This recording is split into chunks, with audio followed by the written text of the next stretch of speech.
All right, guys, the time has come for us to finally harvest our Canada Crookneck squash. Now, we could leave these a little bit longer. There's definitely some that aren't fully ripe on the vines already, but yeah, it's just kind of that we're getting to that chancy time of year where it could frost, it could turn at any moment, and so we have a lot to harvest and we don't want to leave it till chance. So we're going to get going on this today. I'm very, very excited. We ran a competition to see who could guess closest to, without going over, the number of pounds we were going to harvest of Canada Crookneck squash. Now, this has been an ongoing story for most of the summer. Chris got these seeds from a friend of his, Miles, who will link his channel above in whichever corner it comes up in. So he didn't get the seeds. He got the a squash from him for us to try, and we loved it, so we kept the seeds out of it. Well, needless to say, Chris planted all the seeds, so we have 54 plants planted this year, and they have gone crazy all throughout the garden. So I'm going to show you a little bit of that before we get started on harvesting. Kind of going to take you for the full walkabout here. We've not actually done this all in one video because we didn't want to give away what was here. As you can see, if I start here, I'm going to pile them on these boards. I've got one right there, and like you can see, not ready yet. So we are going to leave those out here, leave them on the vine, and see what happens. If we need to harvest them this weekend, we will. But we're just going to take a little peek around here. There's quite a few. We have not really gone in to count these in any intense way. I have a feeling there is over 50. They've kind of grown and spread. Where that chicken is there, right beside that one, that's about where they're planted. You can see another chicken butt there. Where those chickens are, that's where they kind of are planted. And we kind of kept pulling the vines out of the garden because they kept weaving into our beans and our potatoes. And yeah, it just kind of was a little bit of a pain. So we've got them now woven through all the grass. Oh, this is a big fella right there. Chickens working in here. I don't know if there's any in this section. This section was kind of last to kind of grow. We've kind of been trying to avoid them all harvest. Not step on anything. Just move them back. But you can see these were exceptionally prolific. Now there's definitely a few of these that have some issues and they will have to be eaten sooner than later and not stored, but they still count. What I'm thinking we'll do is we'll get out everything that is ripe and ready to be harvested, and then we'll kind of do an assessment of what's left in there. I don't know, because technically I guess it would count for the weight if we do harvest them. So maybe we'll pull them out and just set them to ripen and see what happens, and they'll just have to be eaten sooner. We have done that before, so that may be what we do. Anyways, stay tuned in the video to find out, because we haven't really decided yet. It's all winging it. But I'm going to start getting these out of here before the rain starts.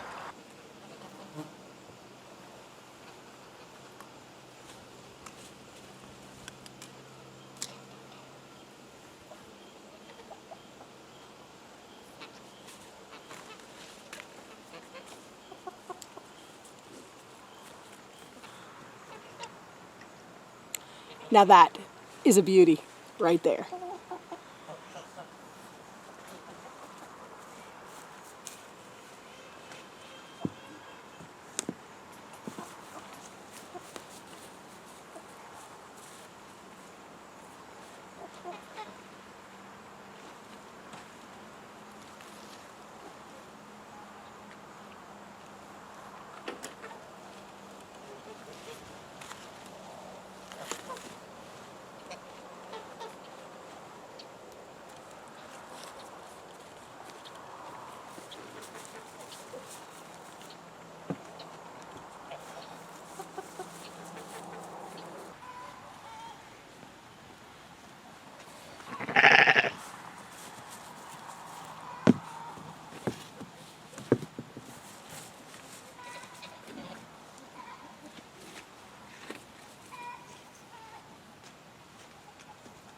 There's a lot of squash in here.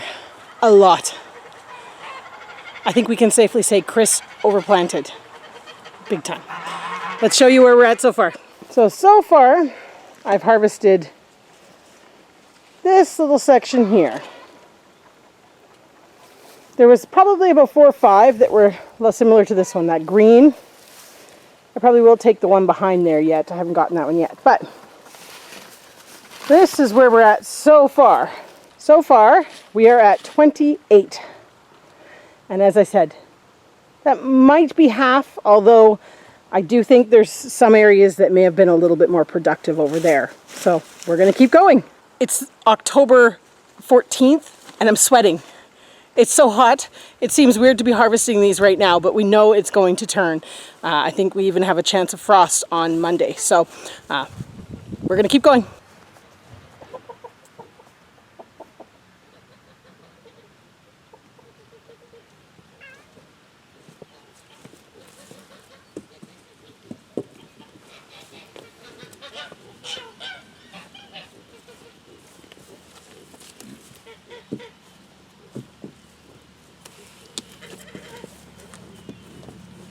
Now that's what I call pretty impressive. So in total so far, that's 57 squash. Now comes the fun part of weighing them. Are you excited? I am. I'm curious to see because they feel heavy. They do. It feels like a lot of pounds. So we've already weighed a couple, but we're going to see. This is a good size one, so we're going to see what it weighs. 7 pounds 3 ounces. So not bad. So kind of the largest ones are going to be 7 to 8 pounds. So we have gone through the first 15, kind of tried to weigh a mixture of small ones, large ones, and whatnot, and we are at 64.5 pounds so far. Pretty good, I think. We're quite pleased with this. I'm not sure the numbers are going to be as high as was originally suspected. But anyways, we're going to keep going and see what we find out.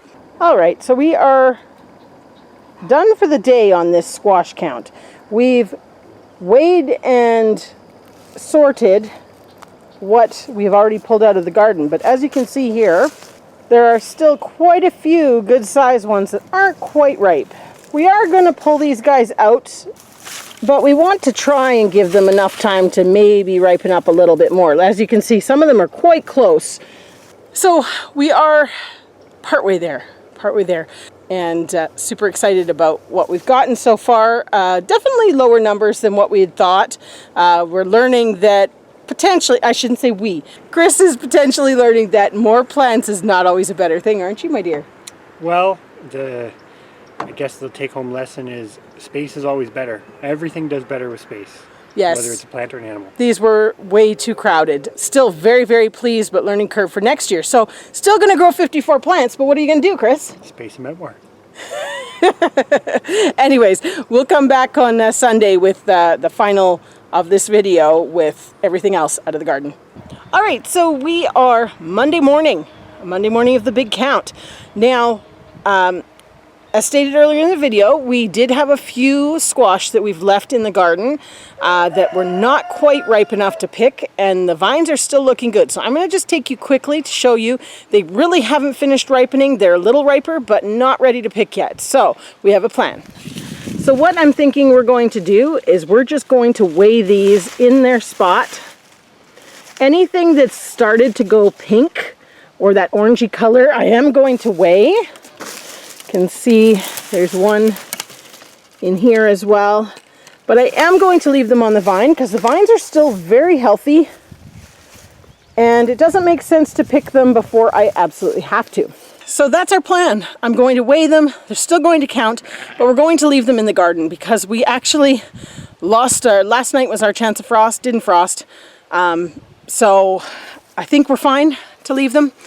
So we're going to weigh them, let them sit. We've got another 2 weeks of decent above zero weather, so I'm pretty sure they're going to ripen with no problem, but we're still going to count because 90% is harvested. It's like this guy right here. I'm quite confident this guy is going to ripen up. This is kind of what we're weighing at this point. Anything smaller, greener, definitely we're not going to bother with. It'll just become pig food. But these nice big guys, I mean, you can see this one here is 2280, so it kind of fluctuates a little bit here and there, but you know, basically you're looking at a 4.5 to 5 pound squash there, so we don't want to waste this. So definitely going to keep our eye on it and harvest them once they are ready to go, but they are starting to turn, as you can see, just still a little bit too stripy for our liking. Well guys, the totals are in, and I ended up weighing 9 good-sized squash from the garden. There was definitely some little ones in there that I didn't bother. We just threw them to the sheep and the pigs. Drum roll, please. Our total for Canada Crookneck squash harvest this year was, let me look at it, cheat notes, 269.5 pounds. So not bad, not nearly what we anticipated was going to be in there. I mean, when we dug around in that vegetation, there was definitely some serious overcrowding going, which Chris, did discuss earlier in the video. Learning curves on that. More is not always better. If you don't have the space for them to grow, it makes absolutely no difference, in my opinion. We had a lot of smaller ones, that 2-pound mark, when they should be pushing the 5-6 pound mark at least. So, yeah, gonna kind of change our tactic a little bit next year, but loving the Canada Crookneck squash. And to be honest, 270 pounds is a lot of squash. I think the only thing we would notice with this is that we might not have a whole lot of surplus for the pigs, like what we were maybe hoping we were going to end up with for feeding them over the winter. But that's okay. Next year we will revisit this and possibly try a little bit of a different setup. But all in all, super, super happy with that. Love doing this competition. We actually have another competition in the works coming up, so stay tuned for that. And we will, yes, announce the winner tomorrow night in our live, so everybody could be there. It does not matter if you are in the live, the winner is the winner. We will contact you somehow, whether it's through the comments on this video or something like that. But thank you everybody for participating. We will be, I think we will, we'll show the prize tomorrow. I was thinking about doing it in this video, but I think we will show it tomorrow in our live. So we'll see you there.